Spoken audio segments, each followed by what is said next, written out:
স্থায়ী চুক্তির বার্তা নিয়ে সৌদি ইরানে পাকিস্তানের প্রধানমন্ত্রী ও তেহরান ওয়াশিংটন আলোচনায় বড় অগ্রগতির খবর।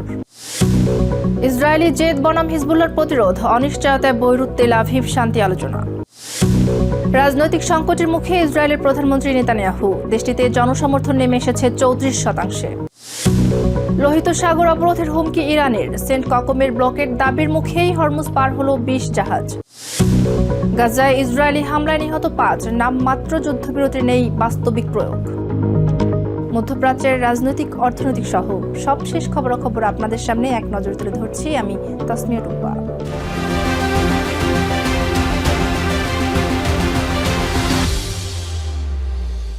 যুদ্ধবিরতির মেয়াদ শেষ হওয়ার আগেই দ্বিতীয় দফার সরাসরি বৈঠকে বসতে পারে তেহরান ওয়াশিংটন। কূটনৈতিক প্রচেষ্টার সফল বাস্তবায়নের লক্ষ্যে সৌদি আরব, কাতার ও তুর্কি সফরে বুধবার রিয়াদে পৌঁছেছেন পাকিস্তানের প্রধানমন্ত্রী শেহবাজ শরীফ। অন্যদিকে তেহরানে পৌঁছেছেন পাকিস্তানের সেনাপ্রধান অসীম মুনিরের নেতৃত্বাধীন উচ্চ পর্যায়ের একটি প্রতিনিধি দল। তেহরানে এক সংবাদ সম্মেলনে পররাষ্ট্র মন্ত্রণালয়ের মুখপাত্র ইসমাইল বাঘি জানিয়েছেন, দুই দেশের মধ্যে বার্তা আদান প্রদান অব্যাহত রয়েছে, তবে হুমকি বা অবরোধের মাধ্যমে ইরানকে নতি স্বীকার করানো যাবে না বলেও হুঁশিয়ারি দিয়েছেন ইরানি এই কূটনীতিক। ইসলামাবাদে ব্যর্থ আলোচনার পর যুদ্ধবিরতির সময়সীমা ঘনিয়ে আসতেই বড় অগ্রগতির খবর পাওয়া গেছে। কূটনৈতিক সূত্র বলছে, তেহরান ওয়াশিংটনের মধ্যে বিবাদমান বিভিন্ন বিষয়ে বরফ গলতে শুরু করেছে। বুধবার ওয়াশিংটনের 2 জন কর্মকর্তার বরাত দিয়ে অক্সিওস জানিয়েছে, ভাইস প্রেসিডেন্ট জেডি ভ্যান্স ও জ্যারেড কুশনারের নেতৃত্বাধীন প্রতিনিধি দল একটি ফ্রেমওয়ার্ক এগ্রিমেন্ট বা রূপরেখা চুক্তির খুব কাছাকাছি পৌঁছেছেন, যেখানে ইরানের পারমাণবিক কর্মসূচি ও হরমুজ প্রণালীর নিরাপত্তার পাশাপাশি যুদ্ধকালীন ক্ষতিপূরণের বিষয়টিও গুরুত্ব পাচ্ছে। এছাড়া অ্যাসোসিয়েট প্রেস জানিয়েছে, যুদ্ধবিরতির মেয়াদ বাড়াতে মধ্যস্থতাকারীদের প্রচেষ্টায় উভয় পক্ষই একটি নীতিগত সম্মতি দিয়েছে। সংকট নিরসনে দৌড়ঝাঁপ বাড়িয়েছেন পাকিস্তানের প্রধানমন্ত্রী শেহবাজ শরীফ। কূটনৈতিক তৎপরতার অংশ হিসেবে সৌদি আরব, কাতার ও তুর্কি সফরে ইতোমধ্যে জেদ্দা পৌঁছেছেন পাক প্রধানমন্ত্রী। লক্ষ্য 22 এপ্রিলের আগে যুদ্ধবিরতির মেয়াদ অন্তত আরও 2 সপ্তাহ বাড়িয়ে কূটনীতিকে চূড়ান্ত সফলতায় রূপ দেয়া। এছাড়া 2 চিরবৈরী দেশের মধ্যে দ্বিতীয় দফা বৈঠকের পথ সুগম করতে এখন তেহরানে অবস্থান করছেন পাকিস্তানের সেনাপ্রধান ফিল্ড মার্শাল আসিম মুনিরের নেতৃত্বাধীন পৃথক একটি উচ্চ পর্যায়ের প্রতিনিধি দল। তেহরানে এদিন আসিম মুনিরকে স্বাগত জানান ইরানের পররাষ্ট্রমন্ত্রী আব্বাস আরাগচি। ট্রাম্প প্রশাসনের বিশেষ বার্তা নিয়ে তৎপর পাকিস্তানি প্রতিনিধিরা যখন ইসলামাবাদের দ্বিতীয় দফার আলোচনার দিনক্ষণ ও রূপরেখা চূড়ান্ত করতে কঠোর ব্যস্ততা পার করছেন, ঠিক তখন তেহরানের পক্ষ থেকেও মধ্যস্থতাকারীদের মাধ্যমে উভয় দেশের মধ্যে খসড়া আলোচনার বার্তা আদান প্রদানের কথা জানিয়েছেন পররাষ্ট্র মন্ত্রণালয়ের মুখপাত্র ইসমাইল বাঘি। তবে চাপের মুখে ইরানকে নতি স্বীকার করানো যাবে না বলে সতর্কতা জানিয়েছেন তিনি। ইসলামাবাদ থেকে আমাদের প্রতিনিধি দল ফিরে আসার পর থেকে আজ পর্যন্ত পাকিস্তানের মধ্যস্থতায় অসংখ্য বার্তা আদান প্রদান করা হয়েছে। আমাদের অবস্থান অত্যন্ত সুস্পষ্ট। কূটনীতি ব্যর্থ হলে অন্য কোনো হাতিয়ার বা চাপ প্রয়োগ করে ইরানকে দমানো যাবে না। ইরানি এই কূটনীতিক বলেন, হরমুজে আমেরিকার উস্কানিমূলক পদক্ষেপ আন্তর্জাতিক আইনের পরিপন্থী। এটি চলমান যুদ্ধবিরতি লঙ্ঘনের একটি পূর্বাভাস হতে পারে। এদিকে ইরানের পারমাণবিক অধিকারের পক্ষে জোরালো অবস্থান প্রকাশ করেছে রাশিয়া। বেজিং সফররত রুশ পররাষ্ট্রমন্ত্রী সের্গেই ল্যাভরভ জানিয়েছেন, বেসামরিক কাজে ইউরেনিয়াম সমৃদ্ধ করার অধিকার ইরানের রয়েছে এবং যে কোনো শান্তি প্রক্রিয়ায় আন্তর্জাতিক আইন অনুযায়ী তেহরানের বৈধ অধিকার নিশ্চিত করতে হবে। বেজিংয়ে এদিন চায়না প্রেসিডেন্ট শি জিনপিং এর সাথে বৈঠক করেন রুশ পররাষ্ট্রমন্ত্রী। গত 28 ফেব্রুয়ারি শুরু হওয়া এই যুদ্ধে উত্তাল পুরো মধ্যপ্রাচ্য। বিশ্লেষকরা বলছেন, ওয়াশিংটনের অবরোধ বনাম তেহরানের ক্ষতিপূরণের দাবি, এই 2 মেরুর অবস্থানে সমঝোতা হওয়াই এখন বড় challenge. Sabrina Supa, TVN 24 news desk. 1983 সালের পর এই প্রথম সরাসরি কোনো আলোচনায় অংশ নিল প্রতিবেশী 2 বৈরী দেশ ইসরায়েল ও লেবানন। এর মধ্যে দেশটিতে রাজনৈতিক বিভাজন দেখা দিয়েছে। বুধবার লেবাননের হিজবুল্লাহর দলীয় পার্লামেন্ট মেম্বার হাসান ফজলুল্লাহ বলেন, সরকারের এই উদ্যোগ জনগণের মতামতের প্রতিনিধিত্ব করে না। দেশটির সশস্ত্র গোষ্ঠীটি শুরু থেকেই ইসরায়েলের সাথে আলোচনার প্রতিবাদ করলেও রাজনৈতিক শাখার নেতাদের মধ্যে এই প্রথম কেউ প্রতিবাদ জানালেন, যা শান্তি উদ্যোগে আবারও আশঙ্কা জাগিয়ে তুলছে। 5 দশকের বেশি সময় পর প্রথমবারের মতো সরাসরি আলোচনায় বসেছে লেবানন ও ইসরায়েল। তবে হিজবুল্লাহ সশস্ত্র শাখার ক্রমাগত বিরোধিতার পর এবার গোষ্ঠীটির রাজনৈতিক শাখাও ওয়াশিংটনে অনুষ্ঠিত এই ঐতিহাসিক বৈঠককে জাতীয় পাপ হিসেবে আখ্যা দিয়েছে। বুধবার দেশটির পার্লামেন্টের হিজবুল্লাহ দলীয় আইন প্রণেতা হাসান ফাজলুল্লাহ বলেন, সরকারকে ইসরায়েলের সাথে আলোচনার বিষয়টি পুনর্বিবেচনা করতে হবে। এই বৈঠকে জনমতের প্রতিফলন ঘটেনি। সরকার কি বুঝতে পারছে না তারা কতটা বিপজ্জনক একটি কাজ করেছে? তারা কি উপলব্ধি করতে পারছে না যে তারা এমন এক ভুল পথে পা বাড়িয়েছে যা লেবাননবাসীদের মধ্যে কেবল বিভেদই বাড়াবে? শত্রুর কাছ থেকে প্রশংসা পাওয়া ছাড়া এই সরকার তাদের কোনো দাবি আদায় করতে পারেনি। সরকারের উচিত তাদের হিসাব নিকাশ পুনর্বিবেচনা করা এবং এই পথ ত্যাগ করা। হাসান ফাজলুল্লাহর মতে একটি পূর্ণাঙ্গ যুদ্ধবিরতি জরুরি, যেখানে আর কোনো গুপ্ত হত্যা বা হামলা চলবে না এবং একটি নতুন যুগে প্রবেশ করতে হবে। অন্যদিকে তেল আভিভ বলছে ইসরায়েলের মূল লক্ষ্য হিজবুল্লাহকে নিরস্ত্রীকরণ করা। আমাদের লক্ষ্য খুব স্পষ্ট, হিজবুল্লাহকে নিরস্ত্র করা এবং তাদের সন্ত্রাসী অবকাঠামো গুড়িয়ে দেয়া। হিজবুল্লাহর মতো সশস্ত্র গোষ্ঠী একটি সার্বভৌম রাষ্ট্রকে দখল করে রাখলে সেখানে শান্তি ও স্থিতিশীলতা অসম্ভব। ইসরায়েলের মৌলিক নীতি অনুযায়ী হিজবুল্লাহর অস্ত্র সমর্পণের আগে কোনো যুদ্ধবিরতি হবে না, যদিও লেবানন সরকার এই প্রতিশ্রুতি ধাপে ধাপে পূরণ করতে চায় এবং এই মুহূর্তে তাৎক্ষণিক যুদ্ধবিরতির দাবি জানিয়েছে বৈরুত। এদিকে আলোচনার টেবিলে বসার পরও থেমে নেই সংঘাত। বুধবারও উত্তর ইসরায়েল লক্ষ্য করে দফায় দফায় রকেট হামলা চালিয়েছে হিজবুল্লাহ। আইডিএফ জানিয়েছে এদিন অন্তত 40টি রকেট নিক্ষেপ করেছে লেবাননে ইরানপন্থী এই সশস্ত্র গোষ্ঠীটি। বিপরীতে লেবাননে বিমান হামলা অব্যাহত রেখেছে তেল আভিভ।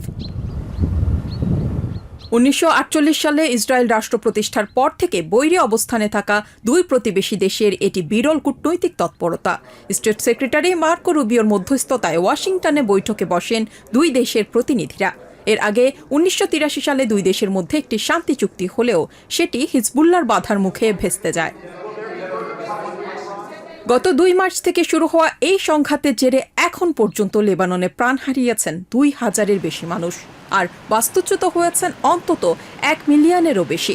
বিশ্লেষকরা বলছেন, একদিকে হিজবুল্লাহকে নিরস্ত্রীকরণ করার ইসরায়েলি জেদ, অন্যদিকে আলোচনার বৈধতা নিয়ে হিজবুল্লাহর হুঁশিয়ারি। সব মিলিয়ে এই কূটনৈতিক উদ্যোগ মধ্যপ্রাচ্যের সংকট নিরসনে কতটুকু কার্যকর হবে তা নিয়ে বড় প্রশ্ন রয়েই যাচ্ছে। Sabrina Supa, TVN 24 news desk.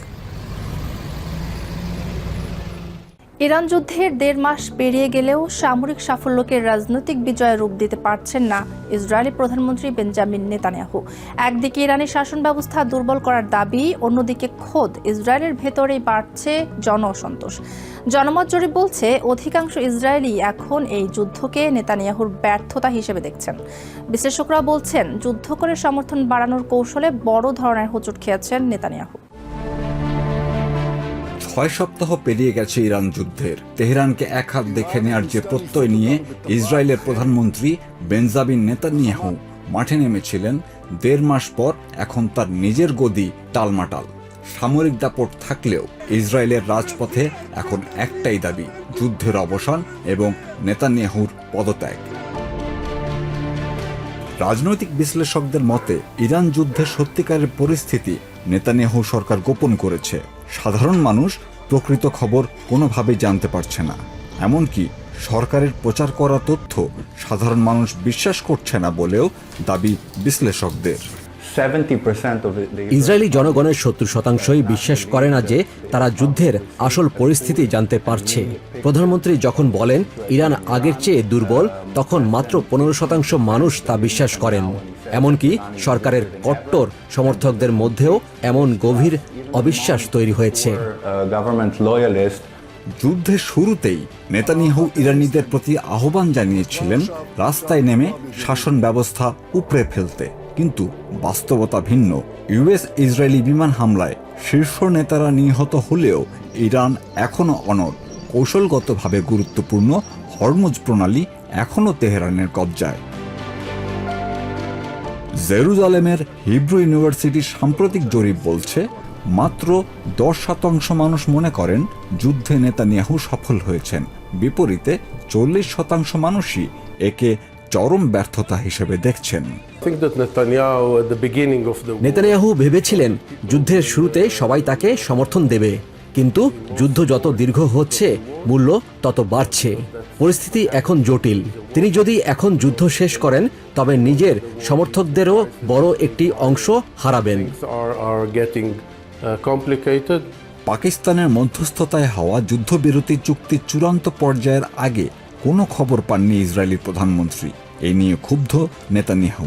তবে আলোচনায় উপেক্ষিত থাকার গুঞ্জন খণ্ডন করতে জেডি ভান্সের সাথে সাম্প্রতিক ফোনালাপের তথ্য প্রকাশ করেছেন নেতানিয়াহু, কিন্তু এতে জনমতে কোনো প্রভাব ফেলছে না। সপ্তাহান্তের প্রতিটি বিক্ষোভে সাধারণ ইসরায়েলিদের প্ল্যাকার্ড বার্তা সুস্পষ্ট: যুদ্ধ বন্ধ করো, নেতানিয়াহু পদত্যাগ করো। আগামী অক্টোবর মাসে ইসরায়েলের সাধারণ নির্বাচন অনুষ্ঠিত হবার কথা। বারবার যুদ্ধ শুরু করে জনমত বাড়ানোর কৌশল নির্বাচনকে সামনে রেখে এখন হিতে বিপরীত হয়ে উঠেছে। জনমত জরিপে নেতানিয়াহুর রেটিং এখন 34% নেমে এসেছে, যা যুদ্ধের শুরুতে ছিল 40%। এর বড় ফায়দা নিচ্ছেন বিরোধী নেতা নাফতালি বেনেট। যুদ্ধের $11 বিলিয়ন বেশি খরচ আর কোনো সুনির্দিষ্ট কৌশল না থাকায় নেতানিয়াহুর কঠোর সমালোচনা করেন বিরোধী ইয়ার ল্যাপিডিও। তেহরান বার্তা দিয়েছে তারা আমেরিকার সাথে যুদ্ধ করেও টিকে থাকতে সক্ষম, আর নেতানিয়াহুর সামনে সংকট: না পেয়েছেন সামরিক বিজয়, না থামানো যাচ্ছে ইসরায়েলিদের ক্ষোভ। বিশ্লেষকদের মতে মধ্যপ্রাচ্যের এই দীর্ঘস্থায়ী সংঘাত এখন ইসরায়েলি প্রধানমন্ত্রীর রাজনৈতিক ক্যারিয়ারের জন্য বড় হুমকি হয়ে দাঁড়িয়েছে। Saif Rakib, TVN 24 news desk. ইরানের উপর সমুদ্রপথে পূর্ণাঙ্গ অর্থনৈতিক অবরোধ আরোপের দাবি করেছে আমেরিকান সামরিক বাহিনী। বুধবার এক বিবৃতিতে ইউএস সেন্টকম জানায়, অভিযান শুরুর মাত্র 36 ঘন্টার মধ্যে ইরানি বন্দরগুলোর উপর এই অবরোধ কার্যকর করা হয়েছে। সেন্টকম প্রধান ব্র্যাড কুপার দাবি করেন, এর মাধ্যমে মধ্যপ্রাচ্যের জলসীমায় আমেরিকার নিরঙ্কুশ শ্রেষ্ঠত্ব প্রতিষ্ঠিত হয়েছে। তবে অবরোধের মধ্যেও এখন পর্যন্ত অন্তত 20টি জাহাজ হরমুজ প্রণালী পার হওয়ার খবর পাওয়া গেছে। অন্যদিকে নৌ অবরোধ অব্যাহত থাকলে লোহিত সাগর সহ পারস্য উপসাগর ও ওমান সাগরে বাণিজ্যিক জাহাজ চলাচল বন্ধ করে দেওয়ার হুঁশিয়ারি দিয়েছে ইরান। দেশটির সামরিক কমান্ডার প্রধান আলী আবদুল্লাহি জানান, ইরানি তেলের ট্যাঙ্কার বা বাণিজ্যিক জাহাজে কোনো ধরনের অনিরাপদ পরিস্থিতি তৈরি হলে তা যুদ্ধবিরতি লঙ্ঘনের সমান হবে। বিশ্লেষকরা বলছেন, লোহিত সাগরে প্রতিবন্ধকতা সৃষ্টি করতে ইরান ইয়েমেনের হুতি বিদ্রোহীদের ব্যবহার করতে পারে। 6 মাসের দীর্ঘ যুদ্ধবিরতি চললেও গাজায় থামছে না রক্তপাত। মঙ্গলবার গাজা সিটির একটি ক্যাফে লক্ষ্য করে ইসরায়েলি বিমান হামলায় অন্তত 5 প্যালেস্টিনিয়ান নিহত হয়েছেন। বুধবার নিহতদের জানাজা ও দাফন সম্পন্ন হয়েছে, যেখানে কান্নায় ভেঙে পড়েন স্বজনরা। অন্যদিকে ওয়েস্ট ব্যাংকে একটি খামারে ছুরিকাঘাতের চেষ্টার সময় এক প্যালেস্টিনিয়ানকে গুলি করে হত্যা করা হয়। সাধারণ মানুষের অভিযোগ, এই নামমাত্র যুদ্ধবিরতির বাস্তবে কোনো প্রয়োগ নেই। গাজা সিটির আল শিফা হাসপাতাল প্রাঙ্গণে আবারও সেই স্বজন হারানোর হাহাকারের দৃশ্য। মঙ্গলবার পশ্চিম গাজা সিটির বিচ ক্যাম্প এলাকার একটি ক্যাফের কাছে ইসরায়েলি বিমান হামলায় প্রাণ হারান অন্তত 5 জন। জানাজা শেষে মরদেহগুলো কাঁধে নিয়ে বিক্ষোভ মিছিলে অংশ নেন কয়েকশো প্যালেস্টিনিয়ান। তাদের অভিযোগ, বিশ্ববিবেকের নীরবতাই ইসরায়েলকে প্রতিদিন নিরাপদ মানুষ মারার সুযোগ করে দিচ্ছে। আমরাও মানুষ, আমাদেরও বেঁচে থাকার অধিকার আছে। দখলদাররা যা দাবি করে আমরা মোটেও তেমন সন্ত্রাসী নই, কিন্তু বিশ্ববাসীর নীরবতাই প্রতিদিন আমাদের মেরে ফেলার অজুহাত তৈরি করে দিচ্ছে। কেবল গাজা সিটি নয়, গাজার কেন্দ্রীয় সড়কেও হামলা চালিয়েছে ইসরায়েলি বিমান বাহিনী। আইডিএফ এর দাবি, সশস্ত্র হামাস সদস্যদের বহনকারী একটি পিকআপ ভ্যান লক্ষ্য করে এই হামলা চালানো হয়, যারা ইসরায়েলি সেনাদের উপর হামলার পরিকল্পনা করছিল। এছাড়া গাজা সিটিতে একটি পুলিশ ভ্যানে হামলায় আরও 4 জন নিহতের খবর জানিয়েছে প্যালেস্টিনিয়ান গণমাধ্যম। অন্যদিকে উত্তর গাজায় যুদ্ধবিরতির ইয়েলো লাইন অতিক্রম করার চেষ্টার সময় এক প্যালেস্টিনিয়ানকে গুলি করে হত্যার দাবিও করেছে ইসরায়েলি বাহিনী। যুদ্ধবিরতির এই সময়ও গণহত্যা থামছে না। আমরা রাস্তায় হাঁটতে ভয় পাচ্ছি, যে কোনো জায়গায় যেতে ভয় পাচ্ছি। তারা 6 মাসের অস্ত্রবিরতির কথা বলে, কিন্তু আমাদের কাছে এই বিরতি কেবল কাগজে কলমেই সীমাবদ্ধ। সহিংসতার উত্তাপ ছড়িয়েছে ওয়েস্ট ব্যাংকেও। রেবাবা বস্তির কাছে ইমেকডোরন খামারে এক ইসরায়েলিকে ছুরিকাঘাতের চেষ্টার সময় এক প্যালেস্টিনিয়ানকে গুলি করে নিষ্ক্রিয় করার দাবি করেছে আইডিএফ। তবে এই ঘটনায় আর কোনো হতাহতের খবর পাওয়া যায়নি। অক্টোবর থেকে শুরু হওয়া এই নড়বড়ে যুদ্ধবিরতির পর থেকে গাজা এই পর্যন্ত 750 জনেরও বেশি প্যালেস্টিনিয়ান প্রাণ হারিয়েছেন। ইসরায়েলি বাহিনীর দাবি তারা কেবল তাৎক্ষণিক হুমকি দূর করতে অভিযান চালাচ্ছে। অন্যদিকে সাধারণ প্যালেস্টিনিয়ানদের দাবি লাগাতার হামলায় নিরাপদ আশ্রয়ের জায়গাটুকুও দিন দিন সংকুচিত হয়ে আসছে। নিজিয়া জামি, টিভিএন 24 নিউজ ডেস্ক। 2026 সালের হজ মৌসুমকে সামনে রেখে সৌদি আরব সরকার 13 এপ্রিল থেকে মক্কায় প্রবেশের উপর কঠোর বিধিনিষেধ আরোপ করেছে। হজ যাত্রীদের নিরাপত্তা নিশ্চিত করতে এবং শৃঙ্খলা বজায় রাখতে সৌদি স্বরাষ্ট্র মন্ত্রণালয় এই পদক্ষেপ গ্রহণ করেছে। সৌদি আরবে অবস্থানরত প্রবাসী ও দর্শনার্থীদের জন্য বিশেষ সতর্কবার্তা দিয়েছে দেশটির সরকার। হজ মৌসুমকে সামনে রেখে 13 এপ্রিল থেকে তাসরিয়া অনুমতিপত্র বা বৈধ পাস ছাড়া পবিত্র মক্কা নগরীতে প্রবেশে নিষেধাজ্ঞা কার্যকর করেছে দেশটি। মক্কা অভিমুখে প্রতিটি প্রবেশ মুখে এখন নিশ্চিত নিরাপত্তা। সোমবার থেকে কার্যকর হওয়া নতুন নিয়ম অনুযায়ী হজ পারমিট বা মক্কা থেকে ইস্যু করা বৈধ ইকামা ছাড়া কোনো প্রবাসী এখন মক্কায় ঢুকতে পারবেন না। সরকারি এই সিদ্ধান্ত বাস্তবায়নে চেকপোস্টগুলোতে তল্লাশি বাড়ানো হয়েছে কয়েক গুণ। তাসরিয়া নামে একটা পাস আছে, এই দেশের গভর্নমেন্ট থেকে নিতে হয়। এই পাস ছাড়া আমরা যে কেউ মক্কায় না ইন করি বা প্রবেশ না করি, আমি আহ্বান জানাবো সমস্ত বাংলাদেশিদেরকে এই একটা মাসের জন্য আপনারা একটু বিরতি নেন। যেহেতু এই মাসের মধ্যে যদি আপনি তাসরিয়া ছাড়া মক্কা প্রবেশ করেন তাহলে 10,000 রিয়াল সৌদি রিয়াল জরিমানা হবে, অন্যথায় জেল হবে। সৌদি সরকার আজ 13 এপ্রিল একটি প্রজ্ঞাপন জারি করছে, সেটি হচ্ছে যে যারা মক্কা যেতে চান, মক্কা যারা অবস্থান করেন এবং সৌদি আরবের যে কোনো প্রান্ত থেকে মক্কা যেতে চান তাদের পারমিট ছাড়া মক্কাতে প্রবেশ করা নিষেধ। সৌদি আরবের পাবলিক সিকিউরিটি বিভাগ জানিয়েছে আপশেক বা বুকিং পোর্টালের মাধ্যমে কর্মীরা তাদের বিশেষ অনুমতিপত্র সংগ্রহ করতে পারবেন। তবে যারা শুধু ওমরাহ বা অন্য ভিজিট ভিসায় আছেন তাদের জন্য নিয়মে রয়েছে আরও কঠোরতা। আজ 13 এপ্রিল সোমবার, আজকে থেকেই সৌদি সরকার সিদ্ধান্ত নিয়েছে অনুমতি ব্যতীত মক্কা মদিনায় প্রবেশ সম্পূর্ণ নিষেধ। সৌদি আরব মক্কা মদিনা অবৈধ পথে এবং তাসলিয়া ছাড়া পারমিট ছাড়া যাওয়া সৌদি সরকার নিষেধ করছে। তাই আমি সমস্ত বাংলাদেশি ভাইদেরকে বলবো, আপনারা অবৈধ পথে এবং তাসলিয়া পারমিট ছাড়া মক্কা মদিনা যাইবেন না এবং হজের জন্য প্রস্তুতি নেবেন না। শুধু তাই নয়, ওমরা ভিসাধারীদের জন্য আগামী 18 এপ্রিলের মধ্যে সৌদি আরব ত্যাগের সময়সীমা বেঁধে দেওয়া হয়েছে। এরপর দেশটিতে অবস্থান করলে গুনতে হবে বড় অঙ্কের জরিমানা। মক্কার স্থানীয় বাসিন্দা এবং হজ পারমিটধারীদের জন্য এই কড়াকড়ি শিথিল থাকলেও সাধারণ দর্শনার্থীদের জন্য আগামী 31 মে পর্যন্ত এই বিধিমালা বহাল থাকবে। Saif Rakib, TVN 24 news desk. এক নজরে প্রতিদিন মধ্যপ্রাচ্যের খবর জানতে চোখ রাখুন টিভিএন 24 নিউজ নেটওয়ার্কের ইউটিউব ও ফেসবুক পেজে। নিউ ইয়র্ক থেকে সম্প্রচারিত টিভিএন 24 টেলিভিশন বিশ্বজুড়ে বাঙালির কণ্ঠস্বর।